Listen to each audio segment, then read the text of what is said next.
Dear friends, welcome to today's video। आज हम पिछले 5 महीने के करंट अफेयर्स को एक साथ इसी वीडियो में डिस्कस करेंगे, starting from March 2026 to July 2026। Reason being, पिछले महीनों में कुछ ऐसा इम्पोर्टेंट हुआ नहीं जो आपके एग्ज़ाम के पर्सपेक्टिव से रेलिवेंट हो। तो कोई ऐसी स्कीम या कुछ ऐसा इकोनॉमिक्स में, ज्योग्राफी में कुछ ऐसा न्यूज़ में आया नहीं जो आपके लिए नोटवर्दी हो या वो आपको एग्ज़ाम में किसी तरह से हेल्प कर सके। सो इन 5 महीनों में जो जो न्यूज़ बीच बीच में ऐसी मुझे लगी जो आपके एग्ज़ाम के लिए इम्पोर्टेंट है, तो उसको पिकअप करके इन सब महीनों का एक ही कंपेंडियम बना के आज हम उसको यहाँ पे डिस्कस करेंगे। So first of all, milk coin arrives in Kashmir. So यह हमारी आज की पहली इंपॉर्टेंट न्यूज़ है। It's a fact. ये आपका सीधा एमसीक्यू आ सकता है, मिल्क कोइन से रिलेटेड आपसे पूछा जा सकता है। तो एक्चुअली में हुआ क्या, जो स्क्वास्ट है, शेर Kashmir university of agriculture science and technology, Kashmir wing जो है इनकी, तो इन्होंने इंट्रोड्यूस किया कश्मीर में वर्ल्ड्स टॉप मिल्क प्रोड्यूसिंग गोट ब्रीड, जिसका नाम है स्विस सानिन। ठीक है, स्विस नाम से ही पता चलती है ये स्विट्जरलैंड से आई है, तो इसको यहाँ पे इंट्रोड्यूस किया गया है। ये पहली बार ऐसा हुआ है कि किसी गवर्नमेंट इंस्टीट्यूशन ने पूरे इंडिया में इस ब्रीड को किसी जगह इंट्रोड्यूस किया हो। सो ये एक बहुत ही इंपॉर्टेंट न्यूज़ आइटम आपके लिए है। For the first time in the entire country किसी गवर्नमेंट इंस्टीट्यूशन ने इस ब्रीड को इंट्रोड्यूस किया, और कहाँ पे किया, वो भी कश्मीर में इंट्रोड्यूस किया। तो इस मिल्क क्वीन के बारे में हम थोड़ा सा आगे जानते हैं डिटेल में कुछ फैक्ट्स। ये सानिन जो है, ये नाम इसका पड़ा है फ्रॉम द सानिन वैली, जो कि स्विट्जरलैंड में है, जैसे मैंने आपको स्टार्टिंग में ही बोला। और पूरी दुनिया में ये फेमस इस चीज़ की वजह से है because it has extraordinary milk producing capabilities. India में इसकी सिग्निफिकेंस एक और कॉन्टेक्स्ट में हमें देखने को मिलती है।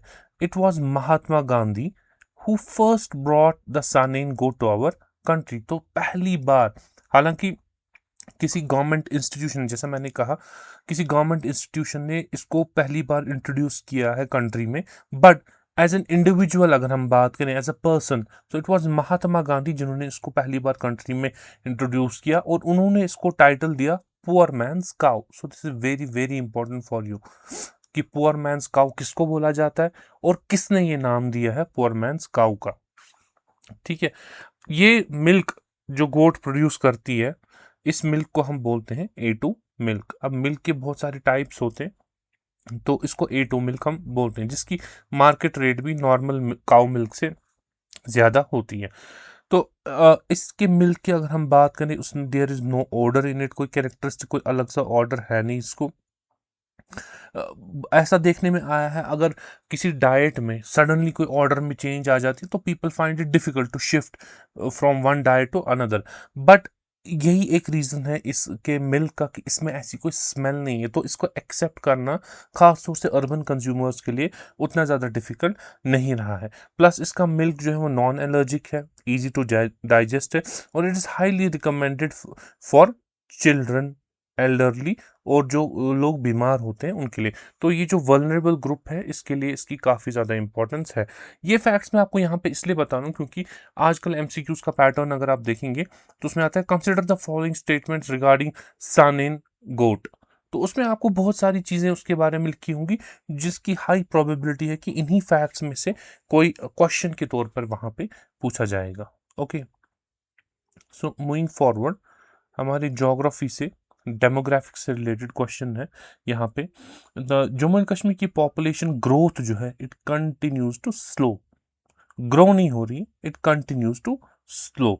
ये हमें कौन बता रहा है? जो सैंपल रजिस्ट्रेशन सिस्टम है, जो गवर्नमेंट ऑफ इंडिया का एक रजिस्ट्रेशन सिस्टम में, एक जिसके अंडर एक सर्वे किया जाता है by the registrar general of India. तो उन्होंने बताया कि J&K में पॉपुलेशन ग्रोथ जो है वो कम होती जा रही है। तो जैसे यहाँ पे आप देखेंगे कुछ इंपॉर्टेंट नंबर्स लिख कर हैं। J&K में जो ग्रोथ रेट है पॉपुलेशन की वो 9.2 है, जो कि ऑल ओवर इंडिया में जो एवरेज है 11.9 उससे बहुत ज़्यादा कम है।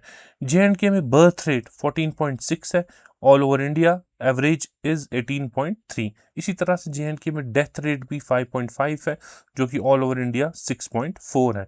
तो अर्बन एरियाज में यहाँ पे ग्रोथ 6.7% है और रूरल एरियाज में 10.3। तो यहाँ पे कंपैरिजन के लिए ये फिगर्स दी गई हैं डिफरेंट स्टेट्स की भी, जिससे आपको अंडरस्टैंड हो जाएगा कि जे.एंड.के कहाँ पे स्टैंड कर रहा है।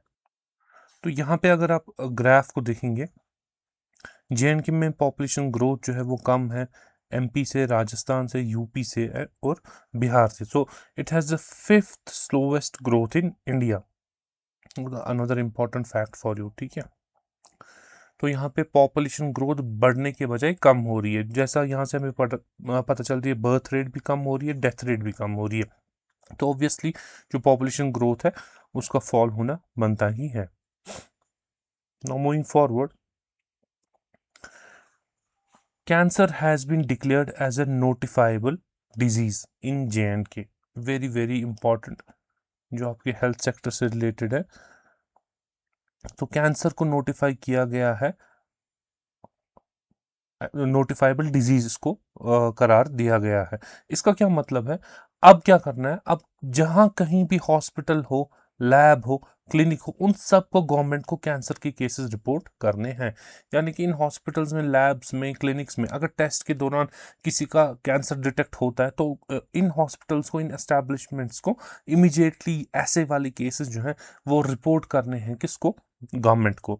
तो मकसद क्या है इसका? जब ये सारे केसेस गवर्नमेंट को रिपोर्ट हो जाएंगी तो इससे हमारे पास एक एक्यूरेट कैंसर डेटा बन जाएगा। तो हमें पता चल जाएगी डिस्ट्रिक्ट वाइज इसमें हमारी ट्रेंड क्या है, किस डिस्ट्रिक्ट में ज़्यादा कैंसर वाइड स्प्रेड है, किस एज पैटर्न में है, किन वजूहात की वजह से, क्या रिस्क फैक्टर्स हैं जिनकी वजह से ये कैंसर इतना वाइड स्प्रेड है।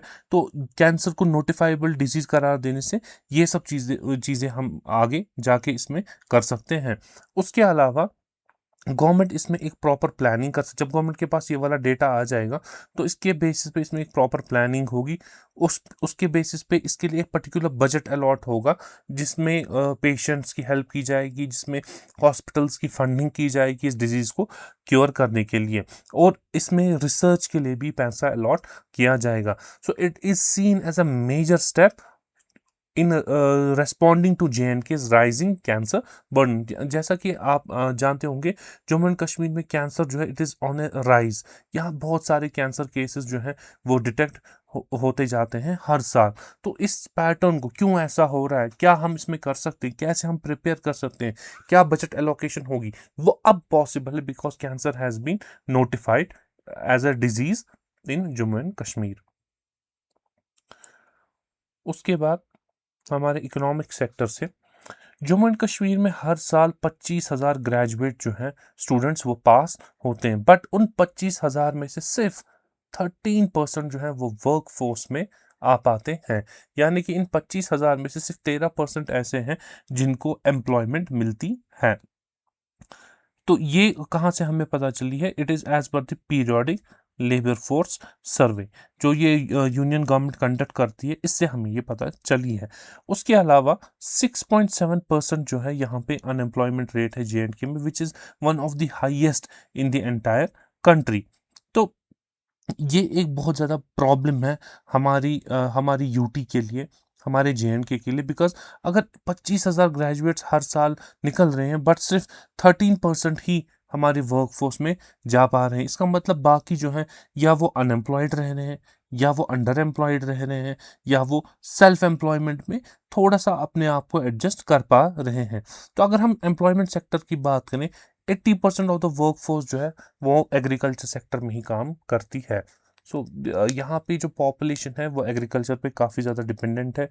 23% वर्कफोर्स जो है वो हमारी कंस्ट्रक्शन सेक्टर में है। ठीक है, और उसके अलावा जो प्राइवेट सेक्टर यहाँ पर है, ऑर्गेनाइज्ड प्राइवेट सेक्टर, जो कि यहाँ पे बहुत कम एस्टैब्लिश हुआ है। यहाँ पे प्राइवेट ऑफिसेज, या हम कह सकते हैं प्राइवेट कंपनीज, प्राइवेट इंडस्ट्रीज उतनी ज़्यादा नहीं है जे.एंड.के में। तो ऑब्वियसली लेस देन 3% जो है एम्प्लॉयमेंट में ये इसको कंट्रीब्यूट करते हैं। उसके अलावा कुछ और भी स्टाक फिगर्स हमें यहाँ पे सामने आए हैं, जैसे कि जो हमारा एज ग्रुप है वुमेन का, 15 to 29 वाला, इसमें 46 to 53% अनएम्प्लॉयमेंट हमें देखने को मिली है। इसी तरह से अर्बन एरियाज में अगर हम देखें तो 20 to 28% of the female work force is unemployed, जो मतलब वर्कफोर्स ज्वाइन कर सकती हैं बट दे आर अनएम्प्लॉयड। इसी तरह से मेल अनएम्प्लॉयमेंट जो है वो 4.6% पर है। तो कहाँ 20 to 28% और कहाँ 4.6%। तो फीमेल्स जो है वो अनएम्प्लॉयमेंट का ज़्यादा ब्रंट फेस कर रही हैं। तो ऐसा क्यों है, क्या वजूहात हैं कि यहाँ पे एम्प्लॉयमेंट का इतना बुरा हाल है, इतना बुरा सिनारियो है? बिकॉज यहाँ पे पहले ही लिमिटेड इंडस्ट्रियलाइजेशन है, यहाँ स्मॉल ऑर्गेनाइज प्राइवेट सेक्टर है, और एजुकेशन जिस तरह की इम्पार्ट की जाती है और जो मार्केट्स में स्किल चाहिए, मार्केट मतलब कंपनीज में, प्राइवेट सेक्टर में जो स्किल्स चाहिए वर्कफोर्स में, उस तरह के स्किल्स जो है इन ग्रेजुएट्स में देखने को नहीं मिलते, जिसकी वजह से जो इनकी एजुकेशन होती है वो मार्केट के ट्रेंड के हिसाब से रिलेवेंट नहीं है। और जे में सबसे ज़्यादा डिपेंडेंस जॉब्स के लिए गवर्नमेंट सेक्टर पर है, बट गवर्नमेंट के भी अपनी लिमिटेशंस हैं, वो हर किसी को जॉब प्रोवाइड नहीं कर सकते हैं, उनके अपने फाइनेंशियल कंस्ट्रेंट्स भी होते हैं, वैकेंसीज पे भी डिपेंडेंस होती है। तो ये जो ज़्यादा डिपेंडेंस हमारी गवर्नमेंट सेक्टर पे जॉब्स के लिए रही है, ये भी एक रीज़न है कि यहाँ पे अनएम्प्लॉयमेंट की परसेंटेज जो है वो बहुत ज़्यादा है। अब वर्कफोर्स जो है या तो वो एग्रीकल्चर में खुद को एब्जॉर्ब करती है, प्राइवेट सेक्टर तो यहाँ पे है नहीं, प्राइवेट ऑर्गेनाइज सेक्टर उतना ज़्यादा डेवलप है नहीं, इंडस्ट्रियल सेक्टर जो उतना ज़्यादा डेवलप है नहीं, तो उसकी वजह से ये डिफरेंट फिगर्स जो हमने अनएम्प्लॉयमेंट के देखे ये आपके सामने प्रेजेंट हुए। अब एक अच्छी न्यूज़ भी अगेन फ्रॉम द ज्योग्राफी कि जोजिला टनल जो है it has reached its final break through, यानी कि this tunnel is almost ready to be operationalised, और इससे जे में कनेक्टिविटी को एक बहुत बड़ा बूस्ट मिलेगा as far as Ladakh is concern. जे और लद्दाख जो है they will be connected through all weather all weather road and they will have all weather connectivity. तो हम इस टनल के बारे में और कहाँ से ये टनल जा रही है उसके बारे में हम थोड़ा सा यहाँ पे स्टडी करते हैं। पहले ये टनल जो है जब ये बनेगी, ये round the year access provide करेगी श्रीनगर और लेह नेशनल हाईवे से। ठीक है, तो इससे हमारी मिलिट्री की मोबिलिटी टुवर्ड्स लद्दाख जो है वो भी इम्प्रूव हो जाएगी, और उसके अलावा जो इक्विपमेंट्स है और सप्लाईज है हमारी मिलिट्री के वो भी इजीली उनको वहाँ पहुँच सकते हैं। तो और जो इंडिया का मोस्ट सेंसिटिव बॉर्डर रीजन है यानी कि चाइना, चाइना के साथ जो हमारा बॉर्डर जहाँ अक्सर हमें क्लैशेस देखने को मिलते हैं, तो वहाँ तक भी स्ट्रैटेजिक लिहाज से कनेक्टिविटी हमारी बहुत ज़्यादा इससे इम्प्रूव हो जाएगी। तो जोजिला जो हम ये बोलते हैं इसका मतलब क्या है? ला का मतलब होता है तिब्बतियन और लद्दाखी लैंग्वेज में माउंटेन पास का, तो जोजिला को इंटरप्रेट किया जाता है as it means mountain pass of blizzard. ठीक है, तो ये टनल कहाँ से जा रही है? ये थ्रू वेस्टर्न हिमालयाज जा रही है, वेरी इंपॉर्टेंट। ठीक है, तो अभी जो जोजिला नॉर्मली पहाड़ के ऊपर से, टनल नहीं पहाड़ के ऊपर से अभी जो सड़क जा रही है, it is prone to avalanches, जिसकी वजह से हर आए दिन कनेक्टिविटी बिटवीन जे के लद्दाख जो वो इंटरप्ट होती जाती है। तो इस मेल टनल की लेंथ जो है वो 13.153 किलोमीटर रहने वाली है। So it will be the world's longest single tube bidirectional road tunnel at such an altitude. कितने ऑल्टीट्यूड पर ये लोकेटेड है? 11,578 फीट अबो सी लेवल। ठीक है, तो ये कनेक्ट करती किसको है? ये करती है कश्मीर में कनेक्ट बालतल जो कि गांधरबल डिस्ट्रिक्ट में है, उसको कनेक्ट करती है मिनामर्ग जो कि द्रास लद्दाख में है। सो बेसिकली बालतल और मिनामर्ग को ये आपस में कनेक्ट करते हैं, जो district Ganderbal, okay, as far as Kashmir is concern.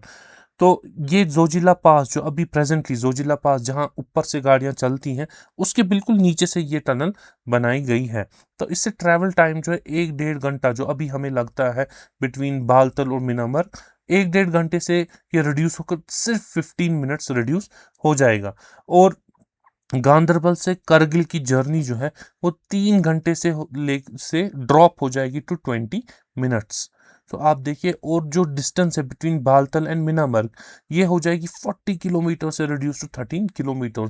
So this is very very important tunnel as far as the connectivity is concern. तो यहाँ पे थोड़ा सा मैप मैंने रखा हुआ है ताकि आपको इसमें अंडरस्टैंड हो कि ये टनल जो है कहाँ से जाती है। ये अगर आप मैप देखें JNK का, तो इस यहाँ पर ये टनल मौजूद है। ओके,